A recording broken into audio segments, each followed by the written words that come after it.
एक बात तो यार हमें माननी पड़ेगी कि इंडिया में कभी भी प्राइमरी स्पोर्ट फुटबॉल नहीं रहा है। पास देख लो उठा के तो नहीं रहा है, प्रेजेंट में तो बिल्कुल नहीं है, और फ्यूचर में भी होने की चांसेस काफी कम है।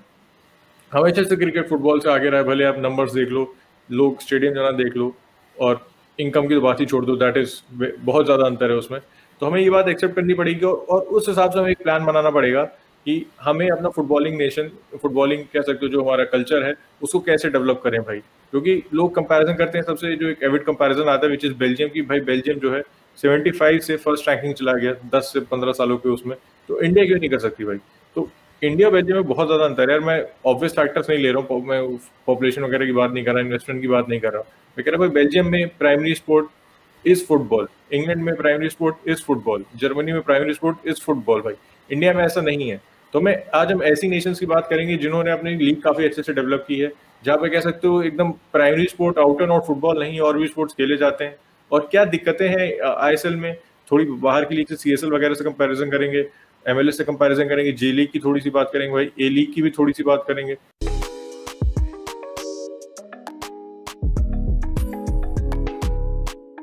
ज्यादा दूर नहीं चलते भाई लोग, चाइना की अगर चाइनीज सुपर लीग की बात करें तो उसमें भी बहुत सारी खामियां हैं भाई।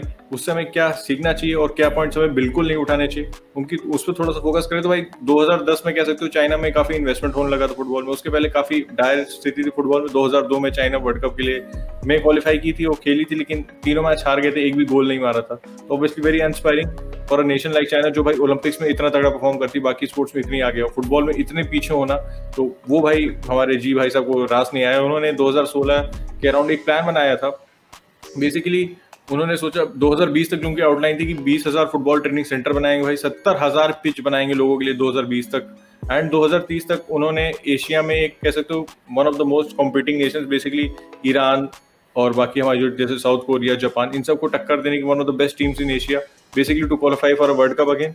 एंड 2050 में they had a plan to win the world cup. तो ये आउटलाइन बनाई थी, इसके बेसिस पे कह सकते हो सीएसएल में बहुत सारा इन्वेस्टमेंट हुआ भाई। आप लोगों को पता ही होगा, जैसे ऑस्कर भाई चले गए थे हमारे चेल्सी छोड़ के, और एलेक्स टेक्सेरा भाई उन्होंने लिवरपूल विजिट करके जियांतो सोनिंग ज्वाइन कर लिया था। तो एक मनी रेवलेशन आया था, जो उनको लगा कि भाई इतने पैसे हम डाल के, जैसे मैन सिटी और पीएसजी ने भाई अपना ब्रांड बना लिया और सुपर क्लब्स को कम्पीट कर रहे थे, तो वैसा वो कुछ कर पाएंगे। लेकिन ऑब्वियसली काफी एक बहुत बड़ा बबल था, बहुत ही स्पेक्टेकुलर फेल हुआ, और उनको 2-3 साल में बात समझ में आ गई कि भाई ये काम नहीं करने वाला है। क्योंकि अगर आप थोड़े से नंबर्स देखो तो उनका जो 2018-19 सीजन का जो उनकी कमाई, जो उनका एक्सपेंडिचर था भाई, वो 1.1 बिलियन युआन था, और जो उनकी इनकम थी भाई वो थी 686 मिलियन। तो लगभग आधे का अंतर था भाई। तो football at the end of the day is a business भाई, अगर इसमें प्रॉफिट नहीं हो रहा है तो उसको रन नहीं कर सकते आप, दैट इज वेरी ऑब्वियस। 2017 में भाई जैसे मैंने कहा कि इनको एक कहानी समझ में आ गई कि ये सिस्टम काम नहीं कर रहा है, और फॉरेन प्लेयर लाने से हम चाइनीज फुटबॉल नहीं डेवलप कर पाएंगे, and that is pretty obvious. अगर आप किसी प्लेयर को हेफ्टी वेजेस दे रहे हो, हेफ्टी सैलरी दे रहे हो, मैनेजर ला रहे हो, उनको बहुत हेफ्टी सैलरी दे रहे हो, तो भाई वो obviously they are money motivated. अब उनको चाइना से कोई लेना नहीं है, उनको कोई फर्क नहीं पड़ता कि चाइना प्लेयर डेवलप हो रहे हैं नहीं हो रहे हैं। तो ये बात उनको समझ में आई, थोड़ी देर से समझ में आई, लेकिन फिर भी उन्होंने 100% टैक्स लगा दिया भाई फॉरेन प्लेयर्स पे। मान लो जैसे 20 रुपए का कोई प्लेयर साइन कर रहे हो तो अब वो 40 का पड़ेगा, तो क्विक मैथ्स भाई लोग। तो उसके बाद 2006 मिलियन पाउंड्स का एक सैलरी कैप लगा दिया, और 66 मिलियन पाउंड्स का एक wage bill, total wage bill का एक कैप लगा दिया। 2020 में उन्होंने स्पॉन्सर भी हटा दिया, जैसे जियांगसू सुनिंग भाई, उसमें काफी स्पॉन्सर, डालियन एफांग, ये भी सारे स्पॉन्सर के नेम थे। 2020 में स्पॉन्सर के नाम भी हटा दिए। पिछले 3 सालों में भाई 16 चाइनीज क्लब्स ने अपना बिजनेस फोल्ड कर लिया, and they have ceased to exist.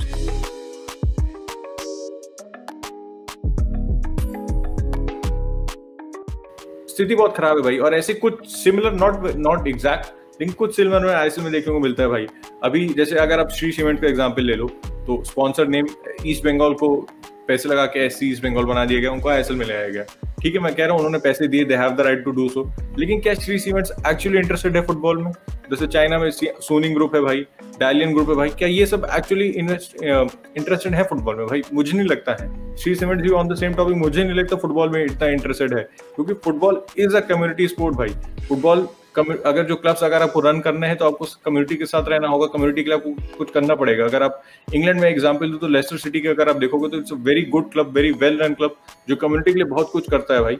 उसके बाद अगर देखो तो आईएसएल में भाई not on a similar level, लेकिन most of the clubs in ISL are making losses. BFC के भाई हमारे चेयरमैन ने अनीता मानी को एक लेटर भी लिखा था कि per year BFC is losing 25 crore. तो भाई obviously football at the end of the day is a business, और 25 करोड़ अगर लूज कर रहे हो तो उसको लॉन्ग रन में नहीं कर पाओगे आप। बाकी क्लब्स भी पैसा लूज कर रहे हैं, no not many clubs in ISL are making a profit. और भाई ब्रॉडकास्टिंग की भी बहुत दिक्कत है, क्योंकि क्लब्स के लिए सबसे बड़ा रेवेन्यू होता है ब्रॉडकास्टिंग का। प्रीमियर लीग में सबसे बड़ा रेवेन्यू है ब्रॉडकास्टिंग का, लेकिन यहाँ पे भाई स्टार क्योंकि लीग का को ओनर है तो ब्रॉडकास्टिंग राइट भी नहीं बिकते, वहां से भी क्लब्स को पैसा नहीं मिलता है। और कोविड-19 ने भाई सोने पे सुहागा कर दिया है। जो थोड़े बहुत टिकटिंग रेवेन्यू था, मर्केंडाइज सेल थी, और बाकी जो पैसे मिलते थे वो भी बंद हो गए हैं।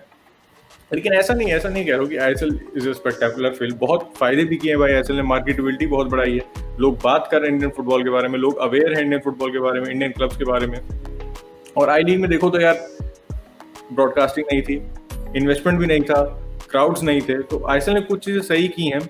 और एक चीज जो कह सकते हो हमें जे लीग से सीखना चाहिए before moving on to the MLS and बाकी क्लब्स। जे लीग में भाई ये होता है कि जो जे लीग 1993 में जब फॉर्म हुई थी भाई, तो जो बड़े बड़े क्लब थे वो तो एग्जिस्ट वो तो आ गए, लेकिन ऑब्वियसली खाली 10, 5, 6, 7, 8, 10 क्लब से लीग नहीं चल सकती है। तो उन्होंने क्या किया भाई, जो कम्युनिटी बेस्ड थे उनको बुलाया। जैसे मान लो एक क्लब है, इनके पास फंडिंग नहीं है, आओ खेलो भाई, कोई इन्वेस्टमेंट लगाने की जरूरत नहीं है, हम पैसे मैनेज करेंगे। अगर आप कुछ सर्टेन क्राइटेरिया मीट कर रहे हो तो आप आगे जे लीग में खेल सकते हैं। And if you are successful, उसके बाद इन्वेस्टमेंट, अगर आप सक्सेसफुल हो जाते हैं भाई तो इन्वेस्टमेंट मिल ही जाएगा आपको, दैट इज प्रीटी ऑब्वियस।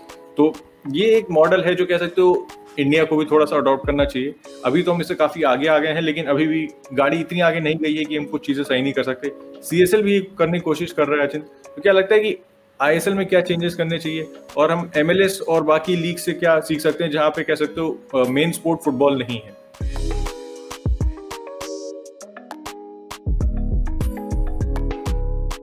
यार उत्कर्ष ने चाइना की बात की, चाइना में उनके मॉडल में क्या क्या शॉर्टकमिंग्स थी, क्या क्या एडवांटेजेस थे, and what we can see on the basis of the CSL failing, what we can learn as a nation, what the ISL should adopt and what the ISL should not adopt. But और ऐसी countries हैं जो India जैसी position में है, जैसे Australia है, the United states, जहाँ पे football is not the primary.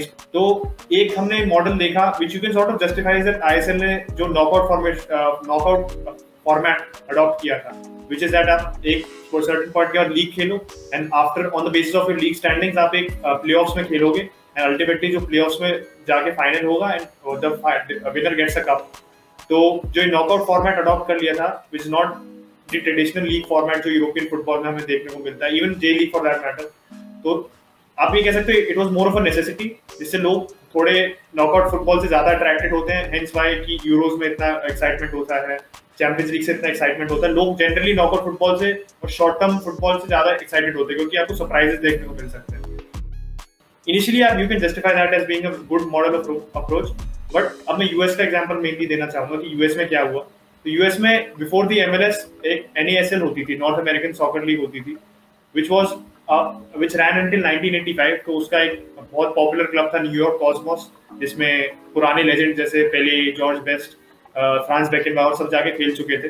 सो एक तरीके से आप हल्की सी पैरेलल ड्रॉ कर सकते हो विद इंडिया के जो जैसे आईएसएल के कुछ क्लब्स हैं जिनके पास बहुत फाइनेंशियल बैकिंग है। राइट नाउ हम देख रहे हैं एटी के मोहन बगान काफी पैसा खर्चे जा रही है लगातार, they have signed so many players and अभी भी रुकने के कुछ हिसाब नहीं है। मुंबई सिटी का भी आप सिमिलर देख सकते हो।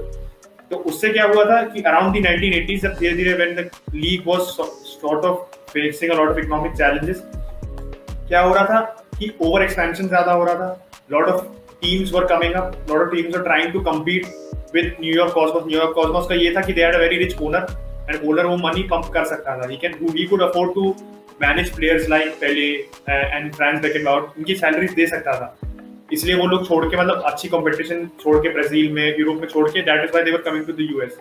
तो बाकी ओनर्स क्या कर रहे थे, they were trying to replicate what the New York Cosmos were doing, they started spending a lot and फिर 1980s में यूएस में इकोनॉमिक रिसेशन आया।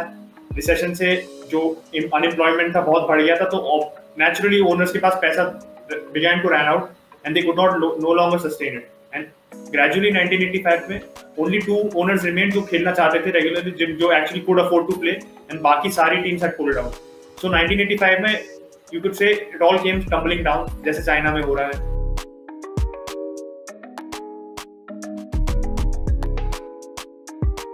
तो आप लोगों को मैंने यूएस में जो फुटबॉल का लैंडस्केप था वो थोड़ा समझा दिया, how it is similar to India, कैसे प्राइमरी स्पोर्ट वाला फैक्टर था, कैसे कुछ क्लब्स और वो फाइनेंसेस की प्रॉब्लम थी, कैसे उन्होंने डील किया। तो एमएलएस का क्या हुआ भाई, 1996 में एमएलएस आई थी, and gradually how the MLS has become sustainable, how it has managed to deal with the tendency जो शॉर्टकमिंग्स थी एनएएसएल की, क्या किया उन्होंने। तो पहला पॉइंट था यार was the intermediary, a very good intermediary which was able to balance the interest of MLS as well as the United States Soccer Association. तो अब पैरेलल ड्रॉ करने में आई थिंक हम लोग ज्यादा अच्छे से समझ पाएंगे। इंडिया में AIFF है एंड हमारा ISL है। ISL के जो स्टेक होल्डर्स हैं, जो उनके बोर्ड मेंबर्स हैं, एंड AIFF आप लोगों को पता ही है, there was a tussle between them कि ISL को AFC चैंपियंस लीग स्पॉट दे दिया, I league was not happy about that, there was no sort of levelling ground between all the other stake holders, बहुत ज्यादा disputes थी। तो US ने क्या किया, एमएलएस ने अपने लिए अलग से बॉडी बनाई, soccer united marketing. It acted as a, आप कह सकते हो जो कमर्शियल राइट्स थे सारे एमएलएस के in terms of marketing, TV, broadcasting, ये सारा उन्होंने खुद इंडिपेंडेंटली हैंडल किया, and they acted as an intermediatory between the United States soccer association and the MLS side. India में एफएसडीएल का आप देख सकते हो कि we have not been able to do that. FSDL is own, Reliance की उसमें स्टेक है, रिलायंस उसमें फिर वही कॉन्फ्लिक्ट ऑफ इंटरेस्ट आ जाता है, पैसे किसी भी ओनर को यूनिफॉर्मली नहीं मिल पाए अभी भी, barely any club has been able to post a profit, and Utkarsh already Bengaluru का बता चुका कि 25 करोड़ का लॉस था उनको। तो obviously if this carries on we might see some more clubs closing down, जैसे दिल्ली डायनामोस क्लोज हुआ था, पेप्सी पूरे सिटी भी क्लोज हो चुके हैं, 2 क्लब्स ऑलरेडी क्लोज हो चुके हैं। So these are alarming science.